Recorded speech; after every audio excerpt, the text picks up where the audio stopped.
Captain Zolfek stood on the bridge of his ship and looked at the screens in front of him. The Void Seeker was a small but fast ship that belonged to the great Corvian Empire. His job was simple: fly around space and look for new planets that his people could take over. Today felt different. His ship's computers were making sounds that meant they had found something interesting. Zolfek walked over to the main screen and saw a small blue planet spinning slowly in space. It was the third planet from a yellow star, and it looked perfect for his people to live on. "Run a full scan," he told his crew. "The ship's powerful." Sensors started looking at the planet from far away. The information that came back made Zolfek smile. This planet had water, air that could be breathed, and lots of living things on it. But the best part was that it looked completely helpless. The sensors showed that the people on this planet were very primitive. They had only just started to fly in space. Their ships were slow and simple. The planet had no shields to protect it, and no big weapons that could fight back. It was perfect. Far below on the planet Earth, Admiral Kate Morrison was sitting in a secret room deep underground. She was looking at her own screens, but these showed something very different. Her computers had detected the alien ship the moment it entered their solar system. Kate picked up a red phone that connected her directly to the most important people on Earth. "This is Morrison," she said when someone answered. "We have contact. The aliens have finally found us." General Ryan Collins was in his office at the Pentagon when Kate's call came through. He had been waiting for this moment for 30 years. Ever since the first alien ship had been shot down in secret, humanity had been preparing. They knew that one day, more aliens would come looking for Earth.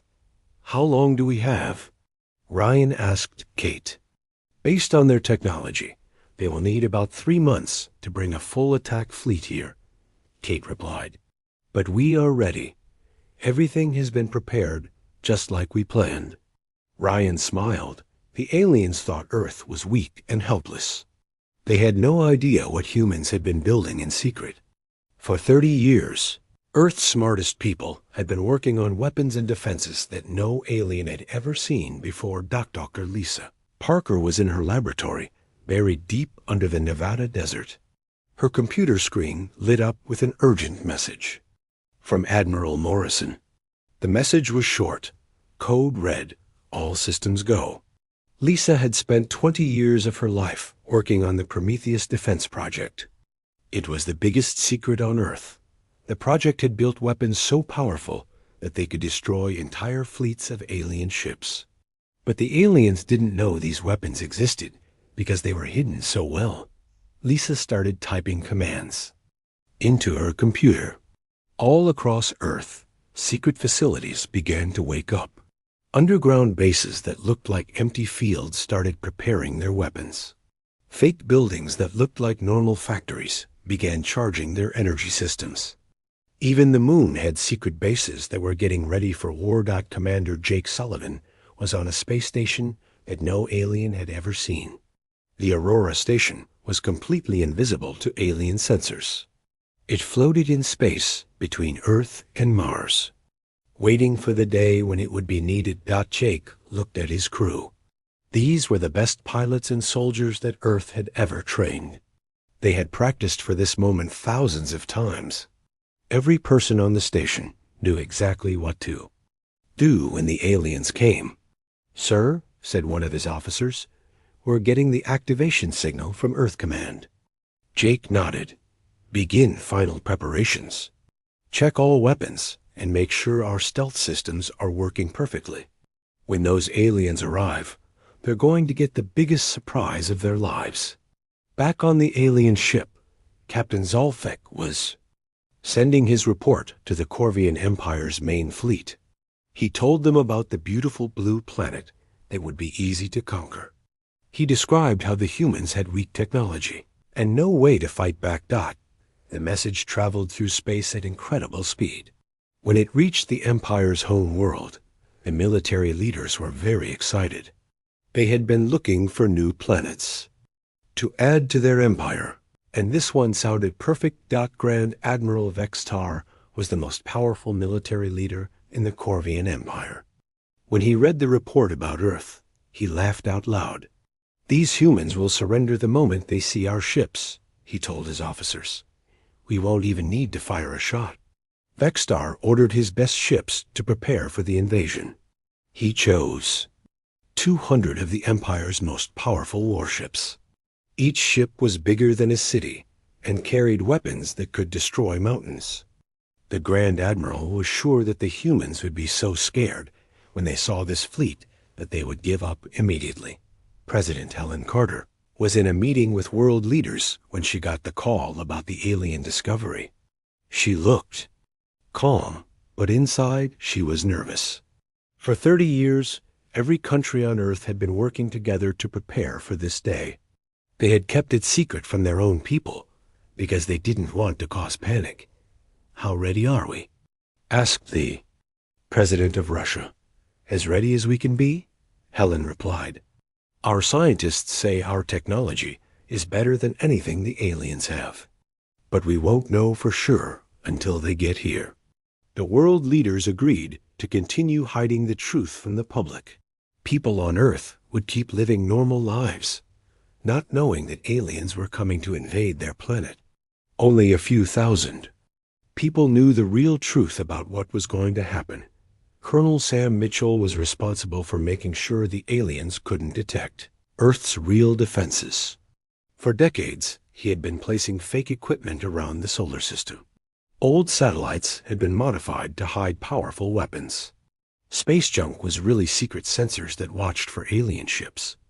The aliens would see exactly what Sam wanted them to see: a weak planet with primitive technology.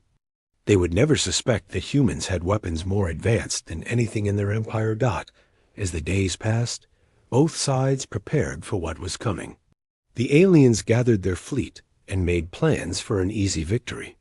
The humans checked their secret weapons and got ready to defend their home. Neither side knew that this would become the shortest war in galactic history. In just 5 minutes, everything would change forever. 2 months had passed since the alien ship first spotted Earth. On the surface, everything looked normal. People went to work, children went to school, and life continued as it always had. But deep underground and in hidden places around the world, the final preparations for war were happening. President Helen Carter stood at the podium in the United Nations building. Cameras from around the world were pointed at her as she spoke about peace and humanity's dreams of exploring space. Her words were calm and hopeful, but she knew that alien ships were already on their way to destroy everything she was talking about. "We must continue to work together as one human family," Helen said to the world leaders in front of her. "Our future in space depends on cooperation and peaceful exploration." The people watching on television had no idea that their president was lying to protect them. Helen had spent weeks practicing this speech with experts who helped her say exactly the right things. Every word was chosen to make the aliens think that humans were weak and peaceful. In a secret meeting room beneath the United Nations building, Helen met with the leaders of every major country on Earth: the Russian president, the Chinese premier, the prime ministers of Britain and Japan, and dozens of other world leaders sat around a long table. "The alien fleet will arrive in 2 months," General Ryan Collins told the group. "Our spies in space have been watching them. They have 200 ships, each one bigger and more powerful than anything humans have ever built." The German chancellor raised her hand. "Are we really ready for this? These aliens have been traveling between stars for thousands of years." Admiral Kate Morrison stood up and activated a holographic display. It showed Earth surrounded by thousands of tiny dots. "Each of these dots is a hidden weapon or defense system," she explained. "We have been building them for 30 years. The aliens have no idea they exist." Colonel Sam Mitchell was working day and night to make sure the deception continued to work. His job was to control what the aliens could see when they looked at Earth from space. He had teams of people all over the world whose only job was to hide humanity's real technology. The old radar stations are now particle beam weapons, Sam explained to his team. But to alien sensors, they still look like primitive radar. The fake signals we're broadcasting make our technology look like it's from the 1960s. Sam's people had done amazing work. Communication towers that looked normal from space were really powerful energy weapons. Airports that seemed to handle regular. Planes were actually launch sites for secret spacecraft. Even the International Space Station had been secretly rebuilt with weapons that could destroy alien ships. Dr. Lisa Parker was in her underground laboratory, making final adjustments to the most powerful weapon system ever built. The Prometheus defense grid was connected to power plants and computer systems all over Earth. When activated, it would turn the entire planet into one giant weapon. The quantum computers are running perfectly, Lisa told her assistant, Dr. Mark Johnson. The fusion reactors are at full power, and all the targeting systems are online. We can fire this weapon in less than 10 seconds when we get the order. Lisa's team had solved problems that the world's smartest scientists had said were impossible. They had learned to bend space and time, to create energy from nothing, and to make weapons that could destroy anything. The aliens had given humans some of this knowledge when their ships crashed on Earth, but human scientists had improved it in ways the aliens never imagined. Engineer Maya Rodriguez was at a facility that looked like a normal electrical power plant. But hidden beneath the ground were the generators for Earth's planetary shield system. Maya and her team had built similar facilities all over the world, each one disguised as something completely ordinary. The shield generators are ready, Maya reported to her supervisor. When we activate them, Earth will be protected by an energy barrier stronger than anything the aliens have. Their weapons won't even scratch it. Maya's shields use technology that the aliens had never seen before. Human scientists had discovered how to create barriers in space itself, making walls of energy that nothing could pass through.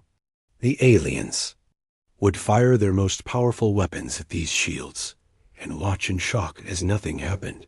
Lieutenant Commander Alex Parker was in a secret base on the far side of the moon. This base was so well hidden that even Earth's own satellites couldn't detect it. Alex and his pilots were the best fighters that humanity had ever trained. Their ships were faster and more deadly than anything the aliens flew. Remember, Alex told his squadron, speed and surprise are our greatest weapons. The aliens think their ships are the fastest things in space. They're about to learn they're wrong. Alex's fighters used engines that bent the laws of physics. They could appear and disappear instantly, travel faster than light for short distances, and fire weapons that could cut alien ships in half. Pilots had trained in simulators for years, fighting against computer programs that used real alien tactics. Nina Brooks worked in a building that looked like a normal office complex. But this was actually the center of Earth's intelligence network. Nina and her team had been lying to aliens for decades, making sure they believed humans were primitive and harmless. Every alien probe that has visited our solar system has been fed false information, Nina explained to her new agents. They think our fastest ships can barely reach our own moon. They think our most powerful weapons are nuclear bombs. They have no idea what we're really capable of. Nina's people were experts at deception. They had created fake radio signals, false computer records, and even holographic projections that made human technology look much weaker than it really was. When aliens scanned Earth from far away, they saw exactly what Nina wanted them to see. Corvian fleet was halfway to Earth now, traveling through space at incredible speed. Grand Admiral Vextar spent his time planning the invasion and thinking about how easy it would be. His intelligence officers had confirmed that the humans had no real defenses. They don't even have shields around their planet, laughed Commander Kelder, Vexstar second in command. We could destroy their entire civilization with just one of our dreadnoughts. Vexstar nodded. This will be the easiest conquest in the history of our empire. We'll demand their surrender, and when they refuse, we'll destroy a few of their cities. After that, they'll beg us to stop. The Corvian officers spent their time making bets about how quickly the humans would surrender. Some thought it would take hours. Others believed the humans would give up the moment they saw the alien fleet. None of them imagined that the humans might actually fight back. Back on Earth, the secret preparations continued. Factory workers who thought they were building car parts were actually making components for space weapons. Construction crews who believed they were digging foundations for new buildings were really creating underground military bases. Dr. Lisa Parker met with Admiral Kate Morrison in the deep underground command center beneath Cheyenne Mountain. This room would be the nerve center of Earth's defense when the aliens arrived. All systems are ready, Lisa reported. The Prometheus grid can fire at full power. The planetary shields can protect us from any attack. Our space fighters are ready. To launch, we've done everything we can. Kate looked at the massive displays that showed the positions of every hidden weapon and defense system on Earth. 30 years of preparation, she said quietly. 30 years of keeping secrets, telling lies, and getting ready for this moment. I just hope it's enough. It will be, Lisa replied with confidence. The aliens are going to learn that humans are the most dangerous species in the galaxy.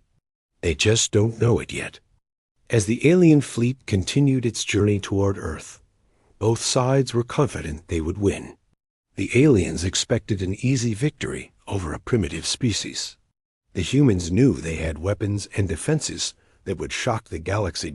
In 2 months, everyone would learn the truth. The shortest war in galactic history was about to begin. The morning of the invasion started like any other day on Earth. People woke up, had breakfast, and went to work. Children played in parks while their parents worried about normal things like paying bills and getting promotions. Nobody knew that. In a few hours, everything would change forever. At exactly 11:47 a.m., space itself seemed to tear open at the edge of the solar system. Massive alien ships began appearing out of nowhere, cropping out of hyperspace in perfect formation. The Corvian invasion fleet had arrived, and it was bigger and more terrifying than anything humans had ever seen. Grand Admiral Vexstar stood on the bridge of his flagship, the Eternal Dominion. The ship was so large that small cities could fit. Inside it, its weapons could destroy entire moons, and its shields could stop any attack. Around it, 199 other warships formed a wall of metal and death that stretched across space. Magnificent, Vexstar said as he looked at his fleet. The humans will wet themselves with fear when they see this. His officers laughed and agreed. They had conquered dozens of worlds, and it was always the same. Primitive species would see the Corvian fleet and immediately surrender. Those who tried to fight were destroyed so quickly that other planets learned not to resist. Deep beneath Cheyenne Mountain, Admiral Kate Morrison felt her heart skip a beat as her sensors detected the alien arrival. Red lights flashed throughout. The command center has computers calculated the size and power of the alien fleet. The numbers were scary, but Kate had been preparing for this moment her entire career. "This is Admiral Morrison," she said into her microphone. "All units, this is Protocol Omega. I repeat, Protocol Omega is now active." Those words sent signals to secret bases all over Earth and throughout the solar system. In underground facilities, fusion reactors that had been sleeping for decades suddenly roared to life. On the moon, hidden doors opened to reveal weapons that had never been fired. In space, cloaked stations began charging their most powerful systems. Dr. Lisa Parker was in her laboratory when the activation order came through. She had waited 20 years for this moment. Her fingers moved quickly over the control panels, as the Prometheus defense grid came online. Energy readings spiked as the most powerful weapon system ever built prepared for battle. "Quantum computers at maximum capacity," she called out to her team. "Fusion reactors stable. Targeting systems locked and loaded. We are ready to show these aliens what human science can do." The alien fleet began moving toward Earth, confident and slow. They were not in any hurry because they expected no resistance. Grand Admiral Vextar ordered his communications officer to send the standard surrender demand to the primitive planet ahead of them. "Unknown species of the third planet," the message began. "You are now subjects of the Corvian Empire. Surrender immediately, and your deaths will be quick. Resist, and we will make your species extinct." The message was broadcast on all frequencies that humans used for communication. Within minutes, it reached Earth and was picked up by every radio and television station on the planet. For the first time, ordinary people learned that aliens existed and were threatening their world. Panic began spreading through cities around the globe. People called their families, grabbed their children, and tried to figure out what to do. Governments tried to calm their citizens, but nobody really knew how to handle the situation, except for a few thousand people who had been peeping. The biggest secret in human history. President Helen Carter appeared on television screens around the world. She looked calm and confident, which surprised many people who expected her to be terrified.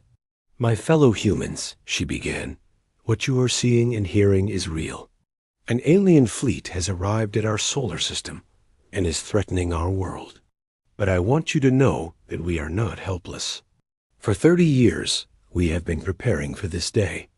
As Helen spoke, something amazing began happening around the world. Buildings that everyone thought were normal suddenly opened up to reveal hidden weapons. Radio towers transformed into energy cannons. Airport runways split apart to show missile launchers underneath. Commander Jake Sullivan was aboard Aurora Station when the order to decloak came through. For 15 years, his battle platform had been invisible, floating in space where no alien could detect it. Now it was time to show the galaxy what humans had really been doing in secret. "Deactivate stealth systems," Jake commanded. "All weapons to full power. Prepare for combat." Around him, 17 other hidden platforms suddenly became visible. Each one was armed with weapons that could destroy entire fleets.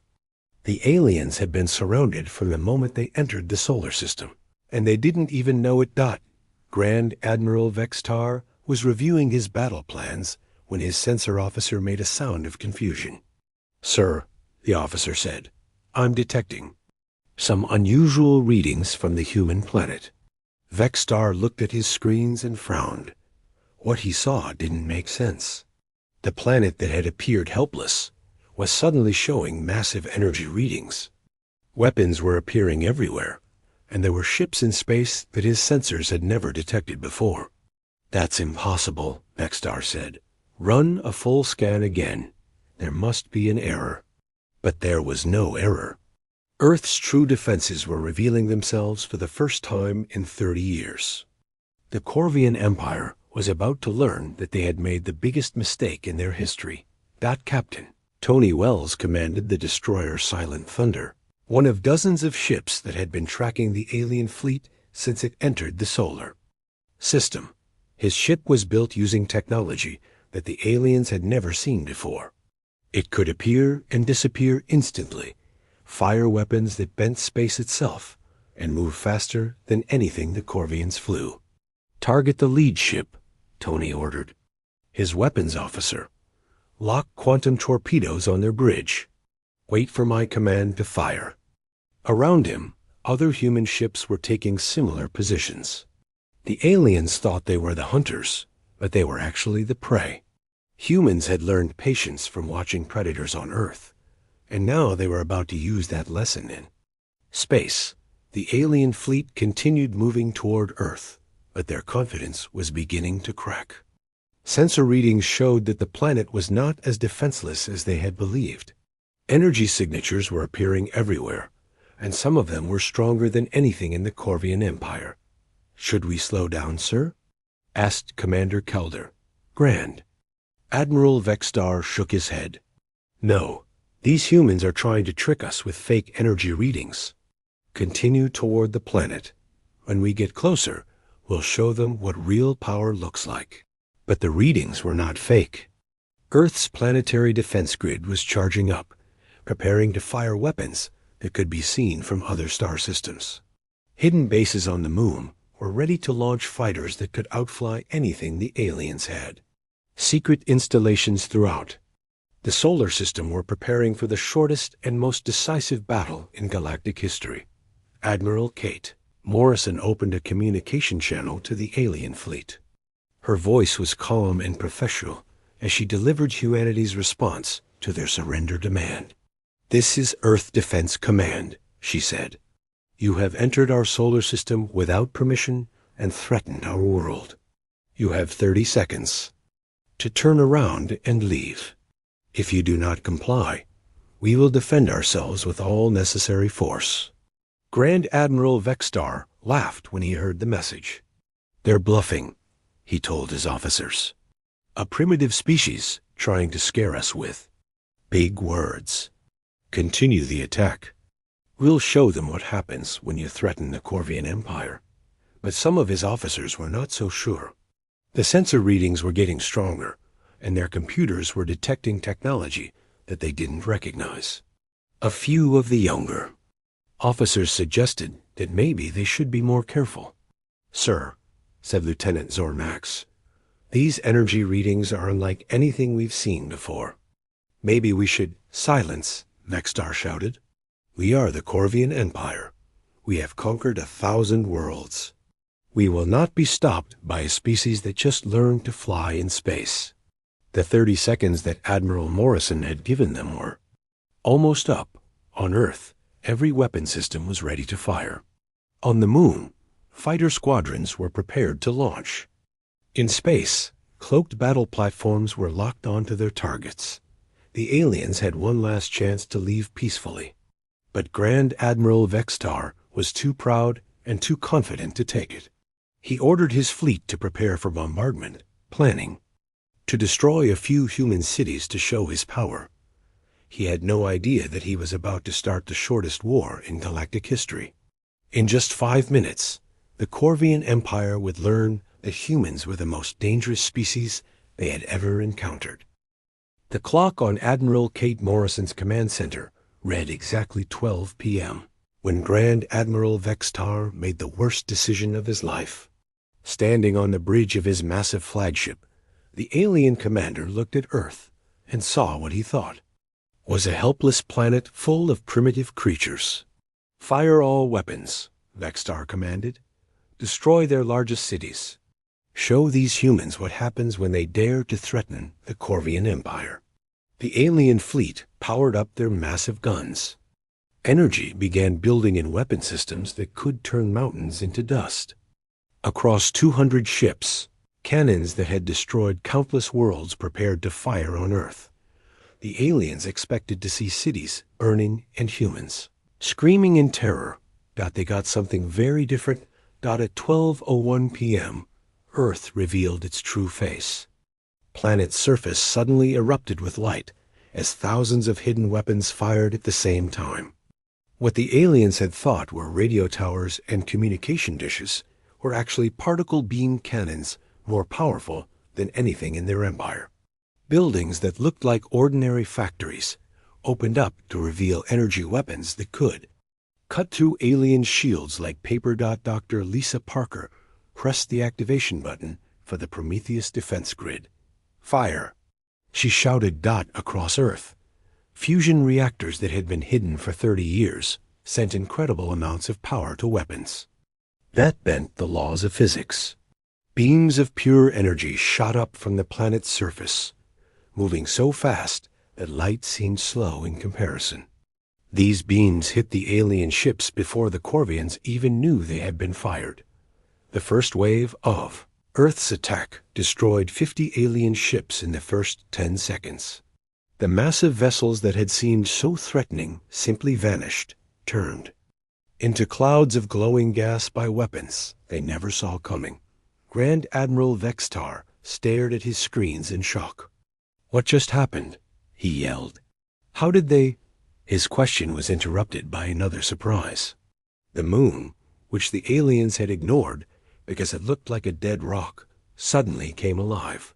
The surface split open like a flower, revealing massive railgun installations that had been built inside ancient craters. At 12:02 p.m., Commander Jake Sullivan gave the order that changed galactic history forever. "All units, decloak and engage," Jake commanded from Aurora Station. "Show them what humans can really do." Throughout the solar system, battle platforms that had been invisible for decades suddenly appeared. 18 massive space stations, each one armed with weapons that made alien technology look like toys, opened fire on the confused Corvian fleet. The aliens found themselves surrounded by enemies they had never detected. Human ships appeared out of nowhere, firing weapons that their sensors couldn't even understand. Space itself seemed to be attacking them as quantum cannons created tears in reality that swallowed alien vessels whole. Commander Kelder, Grand Admiral Vextar, second in command, looked at the tactical display and felt his blood turn cold. "Sir," he said in a shaking voice, "we're completely surrounded. They were waiting for us." Vextar couldn't believe what he was seeing. The humans had turned his ambush into their trap. Everything he thought he knew about this species was wrong. They weren't primitive at all. They were the most dangerous enemies his empire had ever faced. At 12:03 p.m., Lieutenant Commander Alex Parker led his fighter squadron out of their hidden base on the moon's far side. His ships were sleek and deadly, built with technology that combined human creativity with captured alien science. But the humans had improved the alien designs in ways their original creators never imagined. "Phoenix Squadron, this is Alex Parker," he said into his radio. "Target the alien fighters. Show them how humans really fly." The Corvian interceptors that launched to meet them were fast and well-armed. Under normal circumstances, they would have been dangerous opponents. But these were not normal circumstances. Alex's fighters moved like nothing the aliens had ever seen, appearing and disappearing instantly, firing weapons that seemed to ignore the laws of physics. Alex's ship, the Razor, dove through a formation of alien fighters like a shark through a school of fish. His quantum cannons fired beams of energy that cut enemy ships in half without slowing down. Behind him, his wingmen did the same, destroying alien fighters so quickly that the enemy pilots didn't even have time to be afraid. In less than 60 seconds, Alex's squadron had destroyed every alien fighter in space. The Corvian pilots, who had thought they were the best in the galaxy, were completely outmatched by human technology and training. Captain Tony Wells, commanding the destroyer Silent Thunder, was having an easy time of it. His ship's weapons could fire through dimensions, hitting alien vessels from directions that didn't exist in normal space. The Corvians tried to return fire, but their weapons couldn't even find his ship. "This is almost too easy," Tony said to his weapons officer. "Lock quantum torpedoes on that dreadnought. Let's see how tough their armor really is."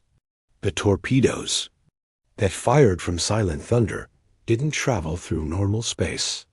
Instead, they appeared inside the alien ship, bypassing its shields and armor completely. The massive dreadnought exploded from the inside out, destroyed by weapons it never had. A chance to stop. At 12:04 p.m., Dr. Lisa Parker activated the most powerful weapon that humans had ever built. "Prometheus grid to maximum power," she announced. "Prepare to fire the planet killer." The Prometheus defense grid was more than just a weapon system. It was Earth itself, turned into a cannon that could destroy entire fleets. Every power plant on the planet fed energy into the system. Every computer on Earth helped calculate the targeting. Every human on the planet became part of the weapon that was about to end the war. A beam of energy erupted from Earth's North Pole that was so bright it could be seen from other star systems.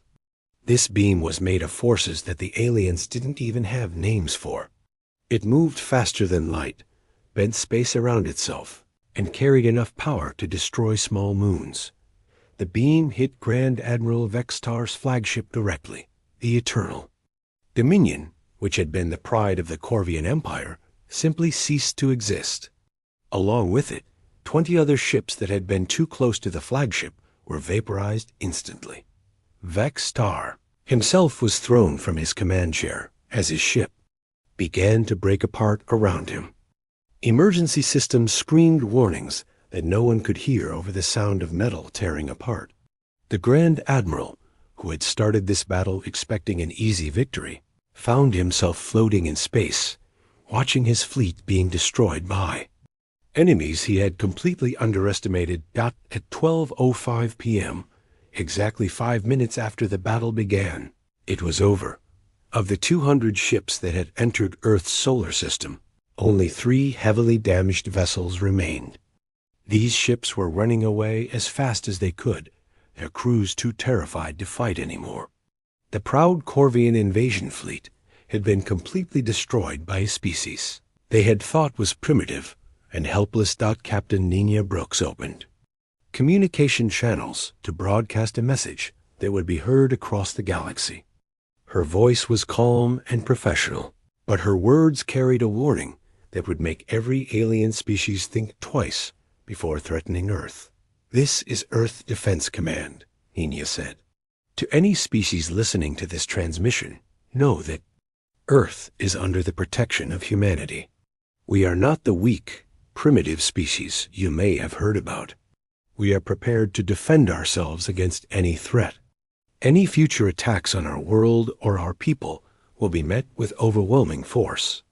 The message was transmitted on every frequency that aliens used for communication.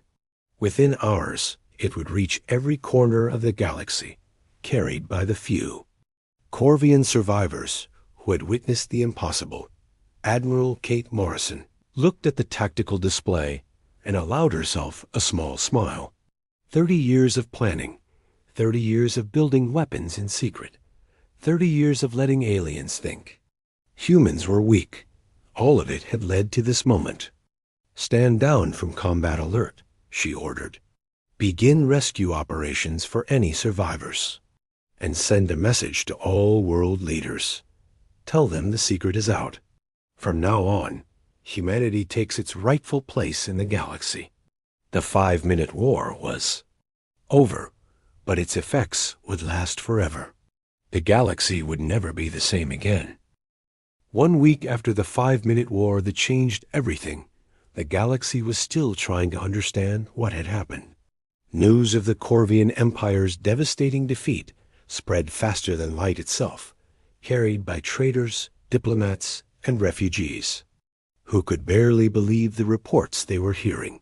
The 3 surviving Corvian ships limped back to their homeworld, their hulls scarred and their crews traumatized. These veterans of 1,000 conquests had never seen anything like what the humans had done to their fleet. They brought news that would shake the Empire to its core. Grand Admiral Vextar sat in a military prison, waiting for his trial. He had been rescued from the wreckage of his flagship by a human search and rescue team, who had treated his injuries and then handed him over to the surviving Corvian vessels. The irony was not lost on him. The primitive humans had shown more mercy to their defeated enemies than his own empire usually did. How? Vextar asked himself over and over. How did we get it so wrong? The Corvian High Command was asking the same question. Emergency meetings were held throughout their empire as military leaders tried to understand how their most powerful fleet had been destroyed in 5 minutes by a species they had thought was barely capable of space travel. General Morphic, the Empire's chief military strategist, stood before a room full of terrified commanders. "We have underestimated the humans completely," he admitted. "Our intelligence reports were wrong. These creatures are not primitive. They may be the most advanced species in the galaxy." The Corvian Empire, which had been expanding for thousands of years, suddenly found itself on the defensive. If the humans could destroy 200 ships in 5 minutes, what else were they capable of? Panic spread through their military as commanders realized they might be facing an enemy they couldn't defeat. On Earth, President Helen Carter stood before the largest gathering of world leaders in human history. Representatives from every nation on the planet had come to the United Nations building to discuss humanity's new place in the galaxy. The secret that had been kept for 30 years was finally out, and everything had changed. For 3 decades, we have lived a lie, Helen told the assembled leaders. We told our people that we were alone in the universe, that aliens were just science fiction. We did this to protect them, to give our scientists time to prepare for the day when aliens would find us. The president of Brazil raised his hand. What happens now? The whole world knows about the alien attack. Our people are scared and confused. Helen nodded. We tell them the truth. All of it. We explain that we have been protecting them, that we are not helpless victims, but the most advanced species in known space. We help them understand that this is not the end of the world. It's the beginning of a new age for humanity. Admiral Kate Morrison was in her command center, dealing with the flood of communications that had been pouring in from across the galaxy. In 1 week, she had received messages from 47 different alien species. Some wanted to form alliances with humanity. Others demanded explanations for the destruction of the Corvian fleet. A few were trying to surrender before humans even attacked them. The Xenothari Republic wants to establish trade relations, her communications officer reported. The Alterian Confederacy is asking for our help in their war against the Blade Runners, and the Crystalline Hive wants to know if we're planning to conquer their territory. Kate rubbed her temples. 30 years of hiding from aliens, and now they all wanted to talk at once. Set up meetings with the peaceful ones, she ordered. Tell the hostile ones that we have no plans to expand beyond our own solar system, but we will defend ourselves if attacked. And find out what this Blade Runner war is about. We might want to help the Alterian Confederacy. Dr. Lisa Parker was the most famous scientist on Earth now that the truth about the Prometheus defense grid had been revealed. News reporters from around the world wanted to interview her about the weapons that had saved humanity. But Lisa was more interested in the alien technology they had captured from the destroyed Corvian ships. Their computers are incredibly advanced, she told her research team, but their weapons and shields are actually less sophisticated than ours. We've taken 30 years of alien technology and improved it beyond what its creators ever imagined. Dr. Mark Johnson, Lisa's assistant, looked at the readings from the captured alien equipment. So we're really more advanced than they are? Lisa smiled. In some ways, yes. They've been using the same technology for thousands of years, making small improvements. But humans think differently. We take an idea and completely reinvent it. We've turned their science into something they can't even understand. Commander Jake Sullivan was overseeing the expansion of Earth's space defenses. The 5-minute war had proven that humanity's weapons worked, but it had also shown that more aliens would be coming. Some would be peaceful, but others might want revenge for what happened to the Corvian Empire. We need more battle stations, Jake told his construction teams. Spread them throughout the solar system. If another alien fleet shows up, I want them to know immediately that they're outgunned. Jake's engineers were already working on new designs that would make their current weapons look simple. Human creativity, combined with captured alien technology, was producing innovations that amazed even the people building them. Lieutenant Commander Alex Parker had become the most famous pilot in human history. Videos of his squadron destroying The alien fighters had been broadcast around the world, making him a hero to millions of people. But Alex was more interested in training the next generation of human pilots. "The galaxy is full of species that might want to fight us," he told his new students. "Some of them will have better ships than the Corvians did. We need to be ready for anything." Alex's flight school was receiving applications from pilots around the world. Everyone wanted to learn to fly the incredible ships that had defeated the aliens so easily. Alex was happy to teach them, knowing that humanity would need skilled pilots for whatever came next. Captain Nina Brooks was working on the most important project of her career, establishing diplomatic relations with friendly alien species. Her years of experience in deception were now being used to build trust and understanding between humans and aliens who wanted to be allies. "The key is honesty," she explained to her diplomatic team. "For 30 years, we lied to aliens about our capabilities. Now we need to show them that we can be trusted. We don't want to conquer the galaxy. We just want to protect our home and our people." Nina's work was already paying off. Several alien species had expressed interest in forming a defensive alliance with humanity. They had seen what humans could do to their enemies, and they wanted to make sure they were on the right side if another war started. The survivors of the Corvian fleet carried news of humanity's power to every corner of the galaxy. In bars and trading posts on 1,000 worlds, aliens talked about the species that had destroyed an entire invasion fleet in 5 minutes. The stories grew in the telling until humans became almost mythical figures. On the planet Zarian, a Corvian veteran named Corvus told his story to anyone who would listen. "Their ships appeared out of nowhere," he said, his voice shaking with remembered fear. "They had weapons that could fire through dimensions. Their planet itself was a weapon. I saw ships bigger than cities vanish in seconds."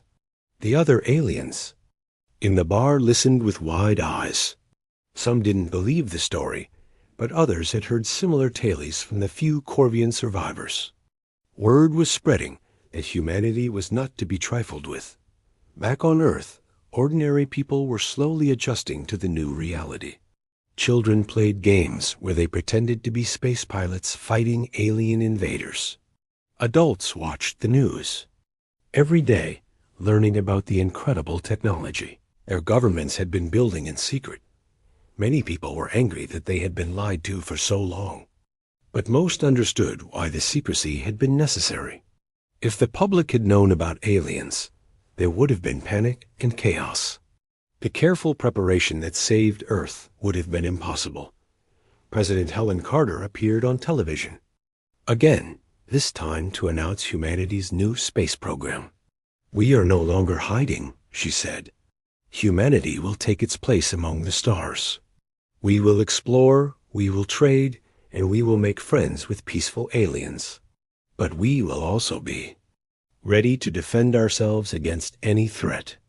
The announcement included plans for new space stations, colonies on other planets, and exploration missions to distant star systems. Humanity was no longer content to stay hidden on Earth. They were ready to show the galaxy what they could accomplish. Captain Tony Wells was chosen to lead the first official human expedition beyond the solar system. His mission was to visit nearby alien civilizations and establish formal diplomatic relations. His ship, the Ambassador, was equipped with the most advanced technology humanity had ever built. "We're not going as conquerors," Tony told his crew before they departed. "We're going as representatives of Earth. We'll show the galaxy that humans can be friends as well as fierce enemies." The Ambassador departed Earth with messages of peace and friendship from every nation on the planet. But it also carried weapons that could destroy entire fleets, just in case the diplomatic mission didn't go as planned. As Tony's ship disappeared into hyperspace, carrying home. The stars looked different from Neptune's orbit. Commander Alan Wright had seen the view hundreds of times during his patrols, but it never got old. 50 years of space exploration had pushed humanity farther than anyone could have imagined. back in the early 2000s. Now in 2089, humans had made the solar system their home. Alan checked the systems of his patrol ship, the EDF Sentinel. Everything ran smoothly as it had for the past 6 months of his deployment. The Earth Defense Force maintained constant patrols throughout the solar system, though most considered them routine and unnecessary. No threats had ever come from deep space. The real challenges had always been from Earth itself: climate disasters, resource wars, and political upheaval. "Commander, I'm picking up something unusual," said Lieutenant Maria Garcia, breaking the calm of the bridge. Her fingers moved quickly across the sensor panel. "It's beyond Pluto's orbit and moving toward us. The mass readings are massive." Alan moved to her station and looked at the readings. "That can't be right. Nothing moves that fast naturally." "It's not natural, sir," Maria replied. "The object is changing course. It's adjusting its trajectory toward Earth." Alan felt a cold knot form in his stomach. "Alert, Command, we're looking at a potential first contact situation." Within hours, the news spread throughout Earth and its colonies. A vessel of unknown origin had entered the solar system. It was massive, nearly 2 kilometers long, with a design unlike anything humans had conceived. It bypassed the outer defense network without triggering any alarms, a feat that should have been impossible. In Washington, D.C., a special meeting of the United Earth Council convened. Representatives from all nations gathered to determine how to respond to the arrival. "We should prepare for hostilities," said General Frank Simmons, his face grim. "Anything capable of that level of technology could pose an existential threat." "We can't assume hostile intent," countered Ambassador Gloria Martinez. At 45, she had spent her career building bridges between formerly hostile nations. This could be the greatest opportunity in human history. The debate raged for hours until the decision came from a surprising source. The alien vessel itself transmitted a message to every communication system on Earth simultaneously. "People of Earth, we bring greetings from the Xeraxian Empire, the peaceful stewards of 1,000 worlds. We come with friendship and knowledge. Please send representatives to meet us at your moon base. We look forward to welcoming Earth into our galactic family." The message played in every language on Earth perfectly, as if spoken by native speakers. The technical feat alone demonstrated technology far beyond human capability. Gloria Martinez was selected to lead the first contact team. As her shuttle approached the lunar base, she rehearsed her greeting one final time. Earth's future might depend on this first impression. The Xeraxian representatives waited in the base's largest conference room. When Gloria entered, she struggled to maintain her diplomatic composure. The alien stood nearly 7 feet tall with iridescent blue skin that seemed to shimmer under the lights. Each had 4 arms and large eyes that changed color as they moved. Despite their alien appearance, their movements seemed almost graceful. "Welcome, Ambassador Martinez," said the tallest of the group, his voice melodious and perfect in English. "I am High Admiral Vrex, representative of Emperor Zolon. We have watched your world with great interest." Gloria performed the practiced "Chua" on behalf of Earth. "I welcome you to our solar system. We have many questions." As expected from such a curious species, Vrex replied with what appeared to be a smile. "We have watched your development for many years. Your resilience is impressive. Few species survive their technological adolescence as you have." The meeting lasted 6 hours. The Xeraxians explained their empire spanned much of the galaxy. They had brought thousands of species into their protection over 10,000 years. They offered Earth membership as a protectorate, which would bring advanced technology, medical breakthroughs, and protection from less friendly powers in the galaxy. When Gloria asked about the conditions of this arrangement, Admiral Vrex waved his upper right hand dismissively. "Merely symbolic tributes and adherence to imperial law. Your daily life would continue largely unchanged. In fact, it would improve dramatically with our technology." Something in his tone made Gloria uneasy, but she maintained her diplomatic smile. The stakes were too high for personal feelings to interfere. Back on Earth, Intelligence Officer Jack Nelson reviewed the recordings of the meeting from a secure facility beneath the Rocky Mountains. His team analyzed every word, gesture, and micro-expression the translation software could detect. There's something off about their language patterns, said Dr. Lily Baker, the team's linguistic expert. When they discuss protection and membership, their vocal tones shift in a way consistent with deception in most humanoid species we've studied. Jack nodded. He had noticed it too. What about their history? Have we compared their claims with the data they provided about other civilizations? His assistant, Ryan Cooper, pulled up a holographic display. That's where it gets interesting. They mentioned 26 civilizations by name. Of those, 23 are described as fully integrated into the empire. The remaining 3 are listed as in transition. None maintain independent governance. So, much for protectorate status, Jack muttered. Any patterns in how they approach new civilizations? Lily pulled up another display. Yes, they follow the same playbook. First contact is always diplomatic. They offer technology and protection. Within 5 years, they establish military bases for mutual defense. Within 10 years, local governments are replaced by imperial governors. Within 20, the original culture is subsumed entirely. Jack felt the weight of the discovery. We need to get this to the council immediately, quietly. While the public celebrated the arrival of benevolent aliens, Earth's military went on high alert. Ships were repositioned, dormant defense systems activated. The long-theorized planetary defense grid, built in secret over decades, was brought online. 2 weeks after first contact, the Xeraxians established their embassy in the neutral territory of Switzerland. Their gifts of medical technology cured diseases that had plagued humanity for centuries. Their energy systems made fossil fuels obsolete overnight. Public opinion polls showed 82% approval for joining the Xeraxian Empire. Only a few, like Gloria Martinez, noticed how the Xeraxians always avoided direct questions about other protectorates' independence, or how they subtly encouraged competition between nations for their favor. In her private office, Gloria received a secured communication from Jack Nelson. The message was brief but chilling. We've decoded their actual military communications. The Xeraxians have conquered 37,000 worlds. There are no protectorates, only subjects, and we're next on their list. Protocol Thermopylae is now active. Gloria closed the message and looked out her window at the Xeraxian embassy across the lake. Its beautiful crystalline structure glowed softly in the evening light. Such a lovely facade for such dangerous intentions.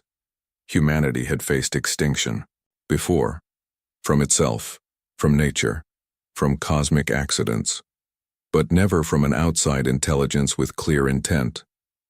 Yet as Gloria watched the embassy shimmer in the twilight, she felt an odd sense of determination rather than fear. If the Xeraxians thought Earth would be an easy conquest, they had much to learn about humans. 6 months passed since the Xeraxians arrived. Their ships now orbited Earth like artificial moons gleaming against the night sky. People looked up at them with a mixture of wonder and growing unease. The initial excitement of alien contact had given way to a creeping suspicion. Dr. Olivia Carter worked late in her lab at the North American Science Institute. As one of Earth's leading physicists, she had been assigned to study the Xeraxian power cells. The technology was remarkable. Each cell could power a small city indefinitely with no waste, but something about their design troubled her. There it is again, she muttered, adjusting her microscope. Hidden within the atomic structure of the power cell was a pattern that didn't belong. It was subtle, almost undetectable unless you knew exactly what to look for. Olivia had found similar patterns in every piece of Xeraxian technology Earth had received. Her colleague, Dr. Ben Howard, looked up from his workstation. Found another back door? Yes, Olivia said. This one's in the medical scanners they gave to hospitals last month. She pulled up a simulation on her screen. When activated, it could transmit patient data directly to Xeraxian servers, but it could also scan for military implants, security clearances, even genetic markers. Ben rubbed his tired eyes. So they're spying on us. Worse, Olivia replied. They're cataloging us. On Mars Colony 1, Lieutenant Ethan Phillips watched through his binoculars as a Zeraxian survey team examined the colony's water processing plant. Their official reason, to help improve the facility, sounded reasonable.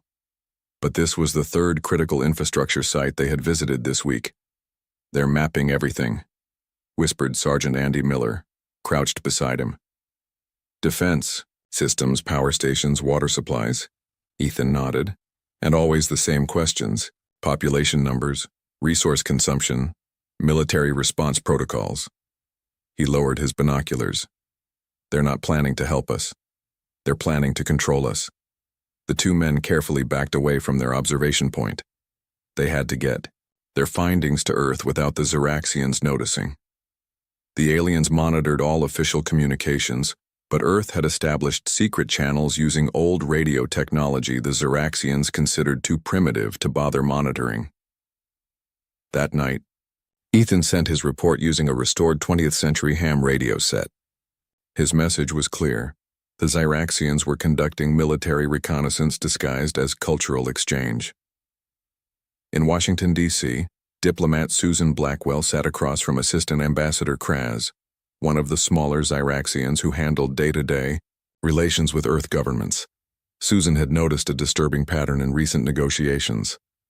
"Ambassador Crusade, I'm concerned about these separate technology agreements you're offering to different nations," Susan said carefully.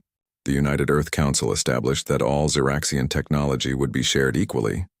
Crusade's skin rippled with blue-green patterns, which Susan had learned indicated amusement or condescension. "Ms. Blackwell, each nation has unique needs. We simply tailor our offerings accordingly. But offering advanced weapon systems to one country while offering only agricultural technology to their neighbors creates dangerous imbalances," Susan pressed. "Perhaps," Crusade replied, his four hands forming a steeple. "Some nations have proven themselves more reliable partners than others." The implication was clear. The Zeraxians were deliberately creating divisions between Earth nations. United, humanity might resist. Divided, they would be easy to conquer.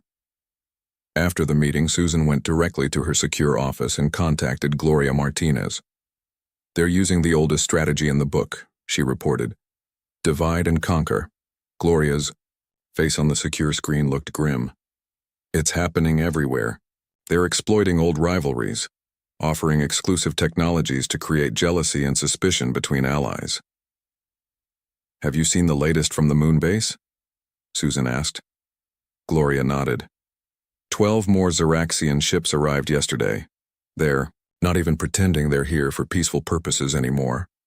On the far side of the moon, hidden from both Earth and the Zeraxian vessels, lay Outpost Artemis. Built into a deep crater, it housed Earth's most secret military installation. Here, Commander Reed Peterson reviewed the latest intelligence about the Zeraxian fleet. "Their ships have moved into strategic positions throughout the solar system," he told his officers. 3 near Mars, 5 around Earth, 2 near Venus, and now 12 more in lunar orbit. Classic encirclement formation.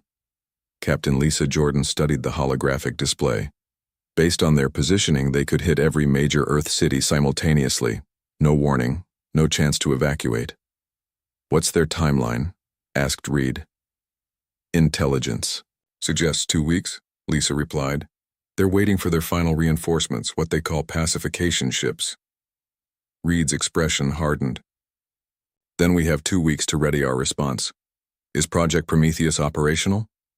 "Almost," Lisa said. "Director Rivera reports 85% of installations are active. The rest should be online within 10 days. "It'll have to be enough," Reed said. "Humanity doesn't get a second chance here." Meanwhile, in the secure underground facility beneath the Rocky Mountains, Jack Nelson worked with a team of cryptographers to break into the Zeraxian communication network. The breakthrough came from an unexpected source: patterns in Zeraxian music. Their communication uses the same mathematical progressions as their cultural performances, explained Dr. Maya Williams, a musical mathematician. "It's ingenious. Hide your military codes in what seems like art."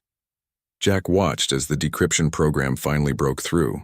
Data flooded the screens: invasion plans, weapon specifications, and most disturbingly, detailed protocols for processing Earth's population. God help us, Jack whispered as he read. The Zeraxians plan to reduce Earth's population by 60%, keeping only those useful for labor and research. The rest would be recycled for resources. Get this to the Council immediately, Jack ordered. And alert Director Rivera at Prometheus. We just ran out of time. In Switzerland, Gloria Martinez was summoned to an emergency meeting with High Admiral Vrex. The Zeraxian's usual diplomatic demeanor had vanished. His skin pulsed with dark red patterns that Gloria had never seen before. Ambassador Martinez, Vrex said coldly. We have detected unauthorized access to our secure networks. This is a serious violation of our trust. Gloria maintained her composure. I'm not aware of any such breach, Admiral. Perhaps there was a misunderstanding. There is no misunderstanding, Vrex continued. We also detect unusual energy readings from Earth's polar regions and several oceanic locations. Explain these activities.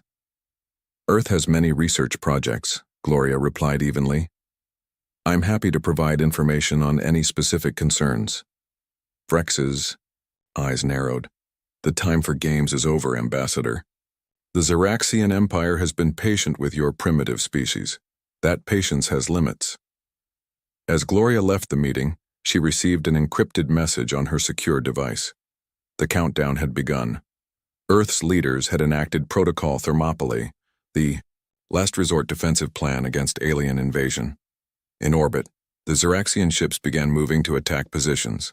On Earth, people watched the night sky with growing fear as the once stationary lights began to shift and multiply. Humanity had 13 days to prepare for a war against an enemy that had conquered thousands of worlds. The odds seemed impossible. But deep beneath mountains, beneath oceans, and in hidden facilities around the world, Earth's secret weapon was nearly ready. The Zeraxians had made a crucial mistake. They had given humanity time to prepare, and humans had spent that time doing what they did best, finding unexpected ways to fight back.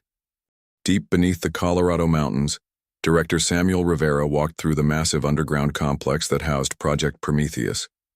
Metal walls lined with blinking lights stretched in every direction. Workers rushed through corridors carrying equipment and data tablets. The facility had operated in total secrecy for decades, preparing for a day most people thought would never come.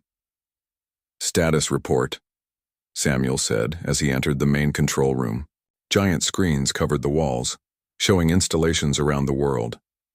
Chief Engineer Diane Foster looked up from her station. Dark circles under her eyes showed she hadn't slept in days. We're at 92% operational capacity, sir. The Pacific Ocean platforms came online an hour ago. We're still having stability issues with the Himalayan array. Samuel nodded. And the gravity manipulators? Final tests completed this morning, Diane replied. They work better than we hoped. We can create localized gravity distortions strong, enough to bend light or Zeraxian weapon fire. Project Prometheus represented humanity's greatest secret and last hope. After the nuclear age began, world leaders quietly agreed that Earth needed protection against potential threats from space. For nearly a century, scientists had worked on technology that didn't follow the normal path of development. They reasoned that any advanced alien civilization would expect certain types of weapons, lasers, nuclear devices, conventional explosives. So humanity developed something completely different. The beauty of our approach, Diane explained to new staff members, is that it's unexpected. The Zeraxians have conquered thousands of worlds all using similar technology, but they've never encountered our gravity manipulation systems. The project used Earth's natural magnetic field as a power source and delivery system. Hundreds of installations around the planet could work together to create a shield that no conventional weapon could penetrate. More importantly, they could disrupt the very physics that Zeraxian technology relied on. In another part of the facility, Dr. Peter Johnson hunched over his workstation. As Earth's leading quantum physicist, he had spent the past month analyzing the Zeraxian communication network that Jack Nelson's team had broken into. I found something important, Peter said when Samuel entered his lab. The Zeraxians aren't just conquerors, they're parasites. Look at this. He pulled up images showing Zeraxian ships attached to planets like ticks on an animal. They don't just take resources, they tap directly into a planet's core energy. Each conquered world becomes a power source for their empire. Samuel frowned. That explains their interest in Earth. Our core is unusually active. Exactly, Peter nodded. To them, we're not just another conquest, we're a prize. Peter pointed to another screen showing a timeline. Based on their communications, the invasion begins in 14 days. They'll start with an orbital bombardment to destroy our major defense installations and government centers, then ground troops to secure resource-rich areas. Samuel's face darkened. They're in for a surprise. That evening, leaders from every nation met in the most secure video conference ever held. The usual political differences were set aside in the face of extinction. For the first time in history, all of humanity stood united against a common threat. The Zeraxians expect us to surrender or be destroyed, said President Helen Clark of the North American Alliance. They've followed this playbook for 10,000 years against thousands of worlds.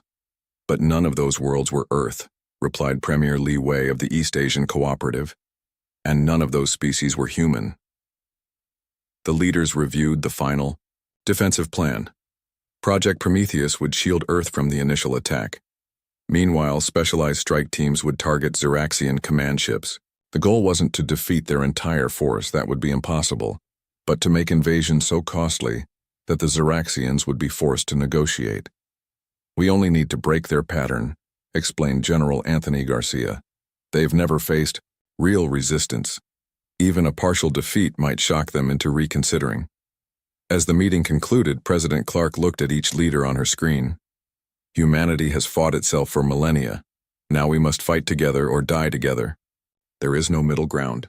For the first time, every nation committed their full military resources to a unified command structure. Ancient enemies became allies. Border disputes were forgotten. In the face of annihilation, humans remembered their shared bond. On the moon, Base Commander Reed Peterson oversaw the positioning of Earth's small fleet of defensive spacecraft. Compared to the Zeraxian vessels, they were primitive, like canoes against battleships, but they weren't meant to win through force. Each ship carries a gravity pulse generator, Reed explained to his pilots. You won't be firing conventional weapons. Your job is to get close enough to their command vessels to activate the pulse. One good hit should disrupt their systems long enough for the next phase. Captain Lisa Jordan studied the suicide mission briefing. The chances of survival were less than 20%. Will this really work? She asked quietly. Reed placed a hand on her shoulder. It has to. We're the distraction that gives Earth time to activate the full Prometheus grid. As preparations continued, the Zeraxians grew increasingly suspicious. Their sensors detected unusual energy patterns around Earth, though the source remained hidden thanks to specialized cloaking technology. In the Swiss embassy, High Admiral Vrex met with his commanders. There is unusual activity across the planet, he said. Their primitive militaries are coordinating in new ways. Commander Zulk, his head of security, displayed a hologram of Earth. We've detected energy signatures unlike anything in our records. They may have developed weapons we haven't encountered before. Rex dismissed this with a wave of his hand. Impossible. Their technological level is thousands of years behind ours. Whatever they're planning is meaningless against our fleet. He pointed to Earth's image. Begin the invasion in 10 days, not 14. We'll catch them before they're ready. What Vrex didn't understand was that Earth had been preparing for this moment for generations. Within the Prometheus complex, Diane Foster received word of the changed timeline. They're moving up the attack, she told Samuel. We have 10 days, not 14. Samuel looked at the readiness reports. They were at 94% capacity, not perfect, but enough. Then we move up our timetable too. Alert all stations. Prometheus activates in 8 days.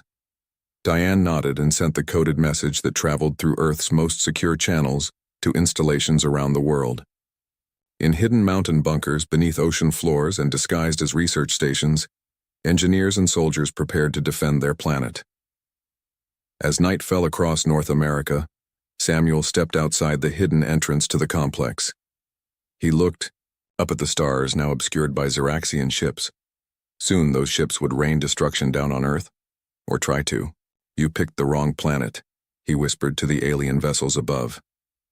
For the first time since the Zeraxians arrived, Samuel smiled. Humanity had spent its entire history fighting, inventing, and surviving against impossible odds. The Zeraxians had no idea what they were about to face. The day of reckoning arrived sooner than expected. High Admiral Vrex, growing impatient with Earth's stalling tactics, decided to force the issue. His massive command ship positioned itself directly over Geneva, Switzerland, casting a shadow over the city that housed Earth's diplomatic center. Millions watched their screens as Vrex's face appeared on every device capable of receiving a signal. His blue skin seemed darker, the patterns more agitated. "People of Earth," he began, his voice no longer hiding behind false friendliness. "The time for discussions has ended. The Zeraxian Empire has extended its generous offer of protection for 6 months. Your leaders have wasted this opportunity with meaningless delays." Vrex's forearms spread wide in a gesture that might have seemed open, if not for the menace in his glowing eyes. "We have established positions throughout your solar system. Your primitive weapons cannot harm us. Your limited technology cannot hide from us. Surrender now and most of your population will be permitted to live as productive members of the Empire." In the United Earth Command Center beneath the North American continent, President Helen Clark watched the broadcast with her military advisors. The massive room hummed with activity as personnel monitored defensive systems worldwide. "He's not even trying to hide it anymore," Helen said quietly. General Anthony Garcia nodded. "They believe victory is assured, that overconfidence is our advantage." On the screen, Vrex continued his speech. "To demonstrate our resolve, we will now eliminate your moon base. This outpost represents your greatest military achievement. Its destruction will show the futility of resistance." The feed switched to a view of Earth's lunar base. 3 Zeraxian warships moved into position around it, their weapons ports glowing with energy. In the command center, Helen turned to Communications Director Paul Wilson. "Is everyone evacuated from the moon base, Ally?" Checked his tablet. "All personnel were secretly removed 3 days ago. The base is empty." Helen nodded and turned to Samuel Rivera, who had just arrived from the Prometheus facility. "Is the system ready?" "Yes, Madam President," Samuel replied. "All stations are go. We're at 97% capacity, more than enough." Helen took a deep breath. "Then it's time to show our hand." She turned to Paul. "Prepare to broadcast on all frequencies and connect me to Admiral Vrex." On his command ship, Vrex was surprised to receive a direct communication request from the Earth President. He accepted it with a smug expression. "Madam President, have you called to offer your surrender?" Helen's face showed no fear as she looked at the alien commander. "No, Admiral Vrex. I've called to give you a warning. The Zeraxian Empire has 24 hours to remove all forces from our solar system." For a moment, Vrex seemed shocked by her audacity. Then he laughed, a sound like grinding metal. "You are either very brave or very foolish. Perhaps both. Your species has no concept of the power we wield." "We understand exactly what power you wield, Admiral," Helen replied calmly. "We also understand exactly what power we wield. The choice is yours. Leave in peace or face the consequences." Vrex's skin rippled with anger. "Watch what happens to those who threaten the Empire." He cut the transmission and turned to his weapons officer. "Fire on the moon base, maximum power. Let them see what awaits their cities." On Earth and throughout the solar system, people watched as the Zeraxian ships fired brilliant beams of energy at the lunar base. The weapons fire reached halfway to the target, then bent away in impossible curves, dissipating into harmless light. Confused, the Zeraxian ships fired again with the same result. Their weapons could not reach the base. In the Prometheus control center, Diane Foster monitored the localized gravity field they had created around the moon. "The deflection is working perfectly," she reported. "Their energy weapons can't maintain coherence inside our gravity distortion." Samuel nodded. Activate the full Earth shield. Diane pressed her palm against a glowing panel. Throughout the world, hundreds of hidden installations powered up simultaneously. From the ocean floors to mountain peaks, from desert outposts to urban centers disguised as power stations, the Prometheus network came fully online. A shimmering, barely visible field spread around Earth like a soap bubble. It wasn't a physical barrier, but a distortion in the fabric of space-time itself. On his ship, Rex received frantic reports from his science officers. "Admiral, the planet is generating some kind of field. Our sensors can't penetrate it. Our weapons targeting systems are failing." Rex slammed his fist on his command chair. "Impossible. They are a primitive species. Use the planet crackers, full assault." The Ziraxian fleet moved into attack formation. 50 massive ships positioned themselves around Earth, preparing to fire their most powerful weapons, planet crackers, capable of shattering a world's crust. As they charged their weapons, Earth struck first. From strategic positions around the planet, smaller gravity manipulators activated. Unlike the defensive shield, these were offensive weapons. They created focused gravity wells that extended into space, enveloping the Ziraxian fleet. Ship after ship found itself unable to move, caught in gravitational forces that their engines couldn't overcome. When they fired their weapons, the energy was captured by the gravity distortions and redirected harmlessly into space. In the United Earth Command Center, General Garcia watched the tactical display with satisfaction. "They're trapped. All 57 ships are immobilized." President Helen Clark nodded. "Begin Phase 2. From Earth's hidden orbital platforms, a dozen small ships launched toward the frozen Ziraxian fleet. These weren't attack vessels but delivery systems. Each carried a specialized gravity pulse generator designed by Professor Kevin Mitchell, Earth's foremost expert on artificial gravitational singularities. Captain Lisa Jordan piloted the lead ship toward Rex's command vessel.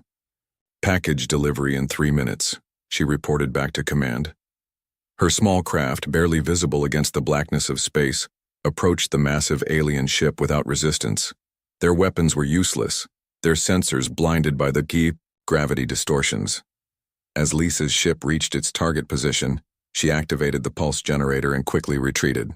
The device attached to the hull of Rex's ship and began to glow. Similar devices attached to 11 other key ships in the Ziraxian fleet. Once in place, they synchronized and activated. A message from Earth reached every Ziraxian ship simultaneously. President Helen Clark's face appeared on their communication screens. "Admiral Vrex, your fleet is now immobilized. The devices attached to your ships can create localized singularities, what you might call black holes.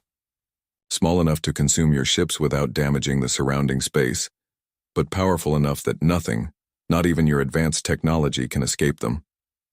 To demonstrate, Earth activated a similar device near one of Neptune's small moons. The Ziraxians watched in horror as the moon compressed to a tiny point of intense light, before the singularity was safely dispersed. "This is Earth's ultimatum," Helen continued. "All Ziraxian forces will withdraw from our solar system immediately. Any act of aggression against Earth or its colonies, now or in the future, will result in consequences you cannot imagine. We don't wish to destroy you, but we will if forced." In his command chair, High Admiral Vrex faced something he had never experienced in centuries of conquest: defeat. For the first time in the history of the Ziraxian Empire, they had encountered a species with technology they couldn't counter. "How?" he asked when he finally responded to Earth. "How did primitives develop such technology?" Samuel Rivera answered. "We took a different path. While you conquered, we innovated. While you stole technology, we created our own. You expected us to follow the same development pattern as all the worlds you've subjugated. We didn't. That was your mistake." Vrex knew he had no choice. The Empire had never faced this situation before.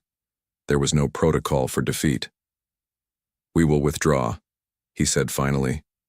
"But the Empire will remember this humiliation." Samuel smiled. "Good. Remember it well. And spread the word to others who might consider Earth an easy target. We will be watching." 1 month after the confrontation, Representatives from Earth and the Zeraxian Empire met on a neutral space station positioned at the halfway point between Earth and Mars. The station, hastily constructed for this historic occasion, featured a large circular room with a view of both planets through its massive windows. High Admiral Vrex entered with only 2 guards, a stark change from his usual entourage. His skin had faded to a pale blue, showing his diminished status within the Empire. Across the table sat President Helen Clark, Samuel Rivera, and Ambassador Gloria Martinez. "The Solar Treaty is prepared for your signature," Gloria said, sliding a tablet toward Vrex. "The terms are non-negotiable." Vrex's eyes showed a mixture of anger and defeat as he reviewed the document. The treaty established a 50-light-year demilitarized zone around Earth's solar system. It acknowledged Earth's complete sovereignty and prohibited any Zeraxian presence within the zone. Most humiliating for the Empire, it required them to provide information about all worlds they had conquered or protected. "The Emperor will view this as an insult," Vrex said quietly. "The Emperor should view it as a warning," Samuel replied. "Your empire has consumed thousands of worlds through deception and force. That ends today, at least in this part of the galaxy." Vrex's hands trembled slightly as he pressed his palm to the tablet, confirming his acceptance of the treaty. "You have made a powerful enemy today." President Clark leaned forward. "No, Admiral. We have prevented a war that would have destroyed both our civilizations. Your weapons are powerful, but our gravity technology could have collapsed your fleet into singularities. No one would have won." After the signing, Earth kept 1 Zeraxian vessel for study as permitted by the treaty. The ship, a mid-sized cruiser, was brought to Earth orbit under heavy guard. Teams of scientists began the careful process of examining its systems. Dr. Peter Johnson led the research team assigned to the ship's communication array. Within 2 weeks, they made a breakthrough that would change humanity's future forever. "It's a complete map of the Empire," Peter explained to Samuel Rivera in the secured briefing room. "Every world they've conquered, every species they've subjugated, and more importantly, how to contact them." Samuel studied the holographic display showing thousands of stars, each representing a world under Zeraxian control. "Can we reach them without the Zeraxians knowing?" Peter nodded. "Their communication network is designed for efficiency, not security. They never expected anyone to use it against them." Within days, Earth established contact with dozens of enslaved civilizations throughout the galaxy. Many had been under Zeraxian control for centuries, their cultures and independence almost forgotten. Earth shared its gravity manipulation technology with these worlds along with a message of hope. Resistance was possible. On the planet Lyrax, once a thriving civilization and now a mining colony for the Empire, the people received Earth's message with disbelief. Their leader, Elder Zorva, gathered her council to view the technical specifications for the gravity shields. "Can this be real?" asked one council member. "No one has successfully resisted the Empire in living memory." "The humans claim they have," Zorva replied, "and they offer us the means to do the same." Similar conversations occurred on planets throughout the Empire. Worlds that had lived in fear for generations suddenly saw a possibility of freedom. Earth became not just a symbol of resistance, but a source of practical help. 6 months after the confrontation with Earth, the Zeraxian Empire faced internal collapse. 27 worlds had declared independence using Earth's technology to defend themselves. Imperial ships found their weapons useless against gravity shields. Attempts to punish rebellious planets failed. For the first time in millennia, the Empire was retreating. On Earth, the United Earth Council debated their next steps. The meeting room buzzed with excitement and concern in equal measure. "We have an opportunity and a responsibility," said Ambassador Gloria Martinez. "These civilizations are looking to us for leadership. But we're not conquerors," President Clark reminded everyone. "We don't want to replace one empire with another." Samuel Rivera stood and addressed the council. "What if we offered something different? Not an empire, but a cooperative.